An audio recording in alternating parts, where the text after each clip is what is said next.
지금 페이스북, 인스타그램 등 SNS를 통한 명예훼손의 피해자 얼마나 금전적인 손해배상을 받을 수 있는지에 대해서 말씀드리려고 합니다.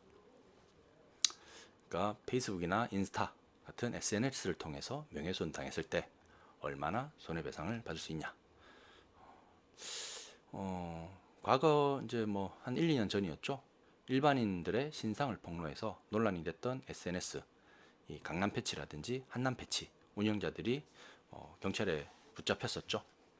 이게 이제 재작년 2016년이었군요. 2016년이었는데 강남 패치 계정 운영자는 여성들을 타깃으로 삼고 그들이 이제 과거 유흥업소에 종사한 경력이 있다. 그리고 스폰서가 있다는 내용의 글이랑 사진을 같이 올렸습니다.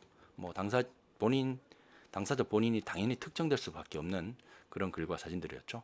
총 100여 명 신상과 관련해서 허위 사실을 유포를 해서 명예를 훼손한 혐의를 받았죠. 반대로 이 한남 패치 계정 운영자 남성들을 타깃으로 삼고 스토킹을 했다든지 또는 뭐 불법업소 남자니까 뭐 호스트바 같은 곳이겠죠. 여기서 일을 한다거나 또는 아줌마들에게 돈을 뜯어냈다라는 글과 사진을 올렸습니다. 이후에 다른 사이트 운영자가 이 게시글을 퍼와가지고 그 삭제를 빌미로 200만 원 상당을 요구하는 2차 피해로 이어지기도 했습니다. 이 계정 운영자들이 각각 우연히 한 재벌가 손녀를 알게 되면서 상대적 박탈감을 느꼈고 또 성형수술 부작용으로 송사를 겪으면서 남성 의사가 떠올라서 범행을 시작했다라고 진술을 하는 걸로 이제 알려졌습니다. 이렇게 본인의 어떤 개인적인 불만을 해소하기 위해서 다른 사람들의 명예를 마구잡이로 짓밟는 행태에 대해서는 당연히 형사처벌을 받게 되는 거죠. 아까 제가 말씀드린 것처럼 우리 정보통신망법상의 허위사실 같은 경우는 최대 7년, 사실이라도 최대 3년의 징역, 우리 설렁탕 먹을 수 있습니다. 그리고 이제 이런 것 말고도 앞으로도 뭐 페북이나 인스타 같은 각종 SNS를 통해서 또 다른 명예훼손 피해가 발생할 가능성이 매우 큽니다. 우리 법상 제가 말씀드린 것처럼 뭐 사실 적시의 경우는 3년, 그리고 거짓 사실을 적시할 경우는 7년 있고, 뭐 어쨌든 사실이든 거짓이든 사이버상 명예훼손은 최대 징역 7년에 처해질 수 있다는 겁니다. 그리고 이거는 피해자 의사에 반해서는 기소되지 않는다. 합의하면 끝나는 사건이라는 거죠.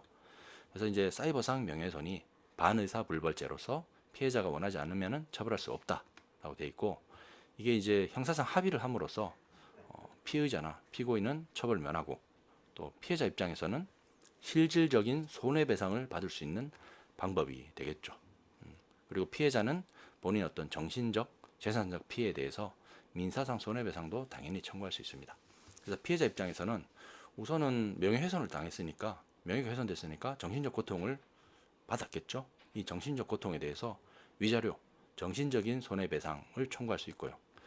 그로 인해서 뭐 정신과 진료라든지 뭐 상담이 됐든 뭐 우울증약 복용이라든지 이런 병원 치료 진료를 받게 되면은 이미 투입됐던 치료비와 그 다음에 향후에 예상되는 치료비를 모두 청구해서 받을 수 있습니다.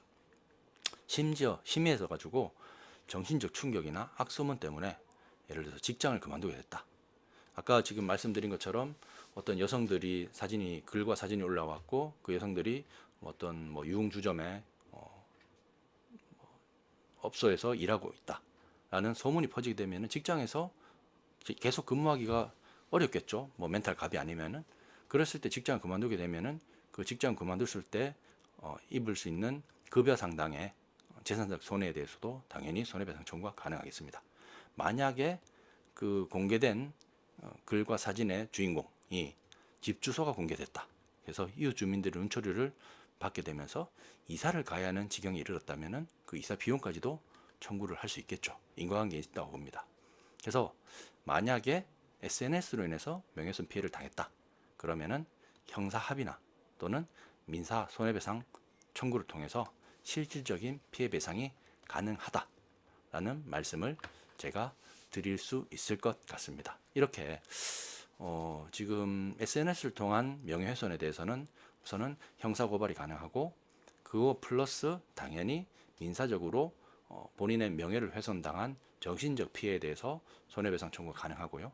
정신적 피해에 이어서 실질적으로 뭐 직장을 그만둔다든지 또는 살던 집에서 이사를 떠날 수밖에 없는 그런 상황을 통해서 재산상 피해가 발생했을 때는 그 재산 피해에 대해서도 당연히 손해배상으로 청구할 수 있다라는 말씀을 드릴 수 있겠습니다.